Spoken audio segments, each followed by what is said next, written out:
Welcome back to my channel. இன்றைக்கி என்னென்னு தெரியல, எப்போவும் லேட்டாக தான் எழுந்திரிப்பேன். இன்றைக்கி 6-9க்குலாம் எழுந்திரிச்சிட்டேன். அது ஏன் 6-9னா அதுக்கு ஒரு ரீசன் இருக்குது. அந்த ரீசன் கேட்டால் நீங்களே சிரிச்சிருவீங்க. எப்போவுமே 6 மணிக்கு அலாரம் அடிக்கும், ஆஃப் பண்ணிவிட்டு தூங்குவேன். தூங்கி எழுந்திரிச்சா 7:30 ஆகிடும். ஆனால் இன்றைக்கி மட்டும் 6-9க்குலாம் எழுந்திரிச்சிட்டேன். 9 மினிட்ஸ் தூங்கினதே 90 மினிட்ஸ் மாதிரி இருந்துச்சு. சரி எந்திரிக்கலாமா வேணாமான்னு யோசித்தேன். பரவாயில்ல எந்திரிச்சிடலாம் அப்படின்னு எந்திரிச்சு, சரி சீக்கிரமாக எழுந்திரிச்சதுக்கு ஒரு உருப்படியான வேலை செய்யணும் அப்படின்றதுக்காக இந்த ரூமை ஃபஸ்ட்டு க்ளீன் பண்ணலாம் அப்படின்னு ஸ்டார்ட் பண்ணேன். இந்த ரூமில் எல்லா துணி எல்லாமே மடித்து வச்சுட்டு, மிஷின் மேலெலாம் நிறைய பொருள் இருந்துச்சு, தேவையில்லாத பொருள் எல்லாத்தையும் எடுத்து இந்த ரூமை நல்லா க்ளீன் பண்ணிட்டேன். அப்படியே இந்த டிரான்சிஷன் வீடியோ பார்த்துட்டு வாங்களேன்.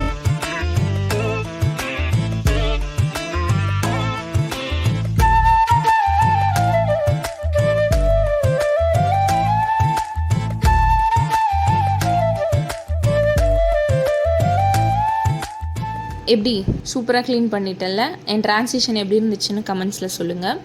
க்ளீனிங்லாம் முடித்த பிறகு காஃபி குடிக்கணும்னு போயிட்டு ஒரு நல்ல சன்ரைஸ் வியூவில் காஃபி குடிச்சிட்டு வந்துட்டேன். காஃபி குடித்ததும் லைட்டாக பசிக்கிற மாதிரியே இருந்தது. சரி இப்போ சாப்பிட போகலாமான்னு கிச்சன் போய் பார்த்தேன். கிச்சன் க்ளீன் பண்ண வேண்டிய நிலமையில் இருந்துச்சு. எப்போவுமே எப்படி தான் இருக்கும், க்ளீன் பண்ணால் தானே நல்லாயிருக்கும். ஸோ அதையும் நல்லா ஃபுல்லாக எல்லா பாத்திரம்லாம் எடுத்து வச்சுட்டு அழகாக துடைச்சிட்டேன். துடைச்சி முடிச்சதுக்கப்புறம் பசிக்க ஆரம்பிச்சிருச்சு. இன்றைக்கி என்னன்னு தெரில, காலையில் எழுந்திரிச்சதுனால பசிக்குது. சாப்பிட்றதுக்கு முன்னாடி தோட்டத்தில் இருக்கவங்கள போய் பார்க்கலன்னா எப்படி, அதனால சரின்னு தோட்டத்துக்கு போயிட்டேன். அங்கே போய் தண்ணியெல்லாம் விட்டுட்டு செடிங்களெல்லாம் பார்த்துட்டு அப்புறமா சாப்பிட்டுக்கலாம் அப்படின்னு போய் தோட்டத்தில் இருக்கிற வேலையெல்லாம் செஞ்சுட்டு வந்தேன். அங்கே ஒரு 1/2 hour மேலே வேலை இருந்துச்சு. அதெல்லாம் முடிச்சுட்டு கண்டிப்பாக இப்போ சாப்பிட்டே ஆகணும். ஏன்னா 9:30 ஆயிடுச்சுன்னா எனக்கு ஒர்க் டைமாக ஸ்டார்ட் ஆயிரும். ஸோ நான் அப்படியே தோசை ஊற்றி சாப்பிட்டுக்கிட்டேன். ரூம் வேறு க்ளீனாக இருக்கல இப்போது, அதனால் ரூமில் உட்காந்து சாப்பிட்றதே நல்லா இருந்துச்சு. பீஸ்ஃபுல்லாக சாப்பிட்டு முடிச்சுட்டு 9:30 ஆனதும் ரிப்போர்ட்டிங் டைம். ஸோ ரிப்போர்ட் பண்ணிவிட்டு என்னோடய ஒர்க்கை நான் ஸ்டார்ட் பண்ணிட்டேன்.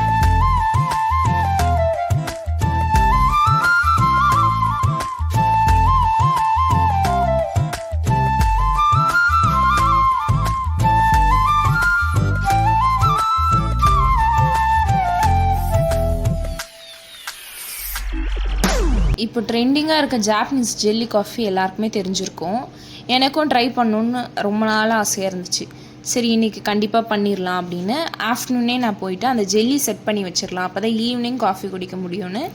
அந்த ஜெல்லி எப்படி செட் பண்ணணுன்னா ரொம்ப ஈஸியாக தான் இருந்துச்சு. ஸ்டெப்ஸ் கஷ்டமாக இருந்தால் நானே பண்ணியிருக்க மாட்டேன். 250 ml வாட்டருக்கு நம்ம 2 tablespoon காஃபி, அதே ஈக்குவல் அமௌண்ட் ஆஃப் சுகரும் எடுத்துக்கணும். இல்லை 3 tablespoon கூட எடுத்துக்கலாம். சுகர் அதிகமாக இருந்தால் பிரச்சனை இல்லை, டேஸ்ட் நல்லா தான் இருந்துச்சு. அண்ட் அகர் அகர் பவுடர் இல்லை, ஸோ சைனா கிராஸ் தான். அது ஒரு 3 pieces மாதிரி போட்டுக்கிட்டேன். அதாவது ஒரு 100 ml தண்ணி எடுக்கிறீங்கன்னா அதில் 1 gram போட்டால் போதும். நான் 250 ml எடுத்ததுனால நான் ஒரு 3 gram கிட்டே எடுத்துக்கிட்டேன். இதை போட்டு நல்லா பாயில் பண்ணும்போது நல்லா மிக்ஸ் பண்ணிவிட்டு, அந்த சைனா கிராஸுங்கிறதுனால கொஞ்சம் நேரம் அது மெல்ட் ஆக ரொம்ப நேரம் ஆச்சு. கொஞ்சம் நல்லா கூல் ஆனதுக்கப்புறமா அந்த டம்ளரில் ஊற்றிட்டு செட் பண்ணி வச்சிடலாம். ஃப்ரிட்ஜில் வச்சுட்டு அப்படியே நான் மதியம் லஞ்சுக்கு என்ன ப்ரிப்பேர் பண்ணலான்னு யோசிச்சுட்டு இருந்தேன். அப்போ குட்டீஸ்லாம் என்ன சொன்னாங்க, பாஸ்தா பண்ணலாம் அப்படின்னு கேட்டாங்க. சரி ஓகேன்னு பாஸ்தா பண்ண ஸ்டார்ட் பண்ணிட்டேன். பாஸ்தா எப்பவும் போல் வெங்காயம் தக்காளியெல்லாம் போட்டு நம்ம ஸ்டைல்லே பண்ணிட்டேன்.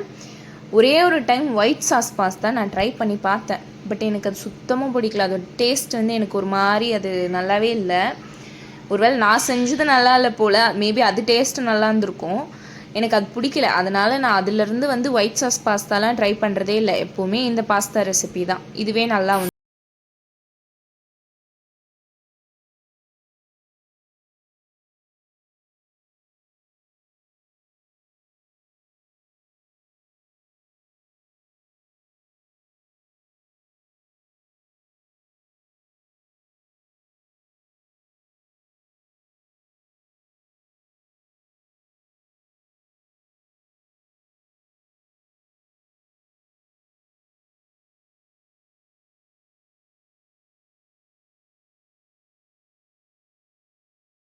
அதுக்கப்புறம் அப்படியே சூப்பராக பாஸ்தாவும் ரெடி பண்ணி எல்லாருமே பாஸ்தாவும் சாப்பிட்டுட்டோம்.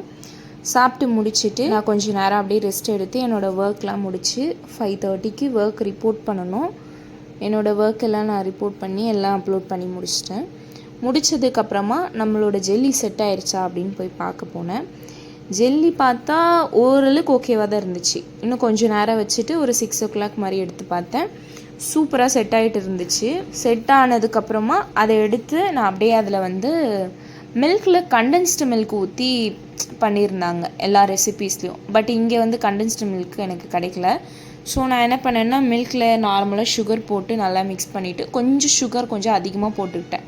ஏன்னா கண்டென்ஸ்டு மில்க்னாலே வந்து அது ஸ்வீட்டுக்காக தான் ஆட் பண்ணுறாங்க. ஸோ நான் கொஞ்சம் சுகர் அதிகமாக போட்டு அதை ஊற்றி அதில் நல்லா ஜெல்லி எல்லாம் அந்த உடைக்கிற மாதிரி அழகாக உடைச்சி சூப்பராக பண்ணிவிட்டு குடிச்சிட்டேன். நல்லா டேஸ்ட்டாகவும் சூப்பராகவும் இருந்துச்சு. ஓகே பாய், நெக்ஸ்ட் வீடியோவில் பார்க்கலாம்.